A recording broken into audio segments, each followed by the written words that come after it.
تو یہ دو قبلوں والی اس لیے کہا جاتا ہے، اس لیے اس مسجد کو مسجد قبلتین کہا جاتا ہے، کیونکہ اس کے دو قبلے اس میں بنائے گئے تھے۔ نبی کا شہر و ہمارا شہر، نبی کے پیارے حبیب کا شہر، اللہ کے پیارے حبیب کا شہر مدینہ المنورہ بہت پیارا، سچ میں بہت پیارا ہے۔ دیکھو کمی کم ہے، اور جتنا سمجھو وہ بھی کم ہے، کیونکہ سمجھنے کے لیے ہر قدم پہ یہاں ایک الگ تاریخ ہے جو آپ صلی اللہ علیہ وسلم کی شہادت کو گواہی دیتی ہے، نبوت کو گواہی دیتی ہے۔ تو یہ ہے مسجد قبلتین۔ اب جا رہے ہیں ہم دوسری لوکیشن پہ،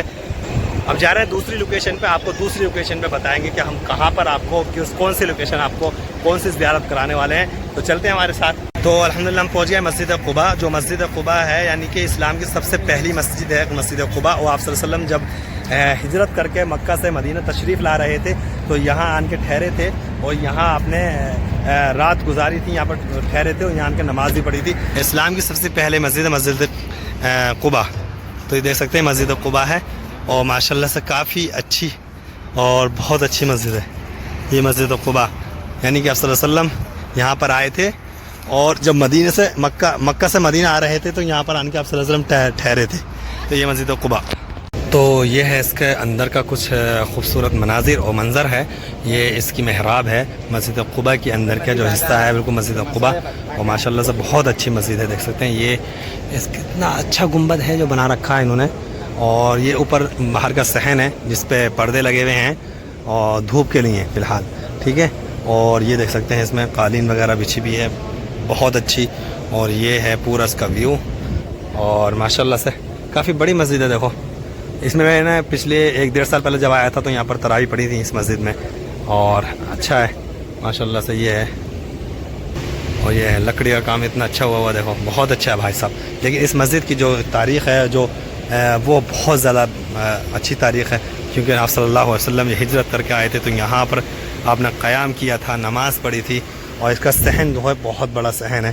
دیکھ سکتے ہو باہر کا جو اس کا منظر ہے وہ یہ ہے، اور اس کا باہر کا جو ایریا ہے وہ اس طرح کچھ دکھتا ہے، اور یہ ہے، اور یہ لکھا ہوا عربی میں کہ آپ صلی اللہ علیہ وسلم نے کیا فرمایا کہ مسجد قباء میں اگر 2 رکعت نماز پڑھو گے تو عمرے کا ثواب ملے گا ماشاءاللہ سے۔ زیارت کمپلیٹ ہوئی، ہم اب چلتے ہیں نیکسٹ زیارت پہ، انشاءاللہ آپ کو لے کے چلیں گے۔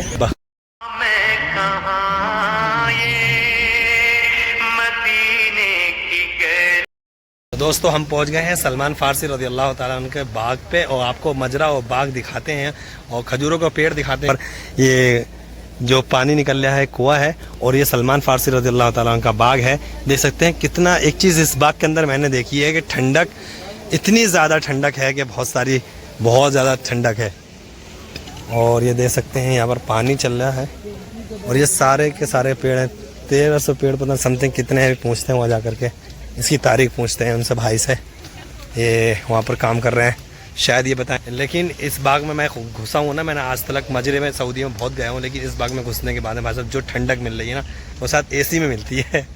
یہ ہے وہ باغ جو سلمان فارسی رضی اللہ تعالیٰ عنہ کو ایک یہودی نے گفٹ کیا تھا، اور آپ صلی اللہ علیہ وسلم نے اس باغ کو لگایا تھا۔ تو اس کی سٹوری جو ہے بہت اچھی سٹوری ہے، میں آپ کو بتاتا ہوں ابھی کہ یہ وہ باغ ہے جو ایک یہودی کے پاس میں سلمان فارسی رضی اللہ تعالیٰ عنہ کام کیا کرتے تھے، غلام تھے۔ تو آپ نے سلمان فارسی نے آپ صلی اللہ علیہ وسلم سے کسی سے پہنچوایا کہ مجھے آزاد کرا دو، تو آپ صلی اللہ علیہ وسلم آئے، اس سے بات کیا، یہودی سے کہا کہ اس کو آزاد کر دو، اور جو پیسے ہوں گے ڈیمانڈ ہوگی وہ میں آپ کو دوں گا۔ تو انہوں نے کہا ٹھیک ہے، اور کہیں ڈیمانڈ کرنے کے بعد میں انہوں نے کہا کہ ہم پیسے نہیں چاہیے، مجھے یہ چاہیے کہ 300 درخت لگاؤ، اور درخت لگانے کے بعد میں بیج لگاؤ، بیج لگانے کے بعد میں جب بیج ہو جائیں گے، درخت پورے ہو جائیں گے، اور جب پھل آ جائے گا، پھل کھانے کے بعد میں اس کو دوں گا۔ یہودی نے یہ کہا کہ میں ایسے ان کو آزاد نہیں کروں گا، اس کو آپ مجھے 300 پیڑ لگا کے دو، اور 300 پیڑ ایسے نہیں، بیج لگاؤ، پیڑ بڑا ہو جائے گا، جب کھجور آ جائے گی اس کے بعد میں آزاد کروں گا۔ تو اس نے آزاد، آپ صلی اللہ علیہ وسلم نے کہا ٹھیک ہے میں آپ کی بات منظور ہے۔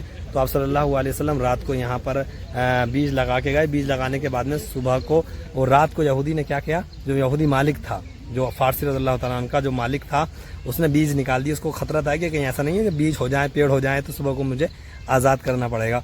تو لیکن پھر بھی ایسا نہیں ہوا۔ آپ صلی اللہ علیہ وسلم جب صبح کو آئے، دیکھا کہ پیڑ بھی ہو گئے اور کھجور بھی ہو گئیں، تو آپ صلی اللہ علیہ وسلم بھائی ایسا آپ کے پیڑ بھی پورے ہو گئے، کھجوریں بھی آ گئیں اس پہ، اب اس کو ان کو آزاد کرا دو۔ کہ نہیں ایسا نہیں دوں گا میں، تب تک یہ کھاؤں گا نہیں، اس کا پھل نہیں کھاؤں گا، تب تک نہیں دوں گا۔ تو آپ صلی اللہ علیہ وسلم نے کہا ٹھیک ہے، جب اس نے کھایا تو کہہ رہا ہے اس کے اندر گٹلی نہیں ہے. تو یہ واقعہ تھا, گٹلی نہیں ہے. لیکن پھر اس کے بعد میں وہ پھر دوسرے دن کو دیکھا تو پھر گٹلی آ گئی. پھر اس کے بعد میں یہودی جو تھے وہ آپ صلی اللہ علیہ وسلم کے پیروں پہ گر گیا اور وہاں پر اسلام قبول کرا. پھر جو یہ باغ ہے وہ جو 300 پیڑ لگوائے تھے آپ صلی اللہ علیہ وسلم بس شرط پہ آزاد کرانے کے لیے سلمان فارسی کو, اسی یہودی نے وہ 300 پیڑ کا باغ جو تھا سلمان فارسی کو گفٹ میں دے دیا. پھر سلمان فارسی کا یہ باغ ہو گیا. تو اس طریقے کا یہ باغ جو ہے کہانی وہ یہ ہے کہ سلمان فارسی کا باغ نہیں تھا, کہ سلمان فارسی کو جو آزاد کرانے کے آپ صلی اللہ علیہ وسلم نے پیڑ لگائے تھے یہودی کے شرط پہ, وہ یہودی کے پیڑ تھے. اس یہودی نے پھر آپ صلی اللہ علیہ وسلم کے ذریعے اور سلمان فارسی کو گفٹ دے دیا, خود بھی اسلام قبول کر لیا اور یہ باغ بھی سلمان فارسی رضی اللہ تعالیٰ کو دے دیا. تو بہت خوبصورت جگہ ہے اور تاریخ ہے ماشاءاللہ سے, بہت اچھا ہے. لیکن اس کے اچھا اتنا ہے کہ اتنا ہے کہ بھائی صاحب اگر آدمی یہاں کے مجھ سے یہ کہہ دینا آدمی یہاں پر رہو پورے دن پورے رات یہاں پر رہو کھانا کھاؤ, تو بھائی صاحب ٹیبل ڈال کے یہاں پر کھانا کھاؤ, نیچے بیٹھ کے کھانا کھاؤ, بڑا سکون ہے. پیڑوں کا ایک الگ ہی یہاں کا مزہ ہے, بہت اچھا لگ رہا ہے بہت زیادہ. تو الحمدللہ. اور اس کے بعد میں یہ کنواں ہے, میں آپ کو دکھاؤں گا ایک کنواں. یہ جو کنواں ہے اسی کنویں کا پانی آپ صلی اللہ علیہ وسلم نے لے کر کے, یہی وہ کنواں ہے جو آپ صلی اللہ علیہ وسلم نے اس کنویں کا پانی لے کر کے یہاں پیڑوں کو لگایا تھا اور پیڑ لگائے تھے. اسی پانی کو یوز کیا تھا, اسی کنویں کے پانی کو یوز کیا تھا اور یہاں پیڑوں میں لگائے تھے, تب جا کے وہ پیڑ ہوئے تھے. تو یہ کنواں ہے وہ جو آپ صلی اللہ علیہ وسلم نے پیڑ لگانے کے لیے اس کنویں کا پانی استعمال کیا تھا. تو یہ تاریخ ہے ماشاءاللہ سے.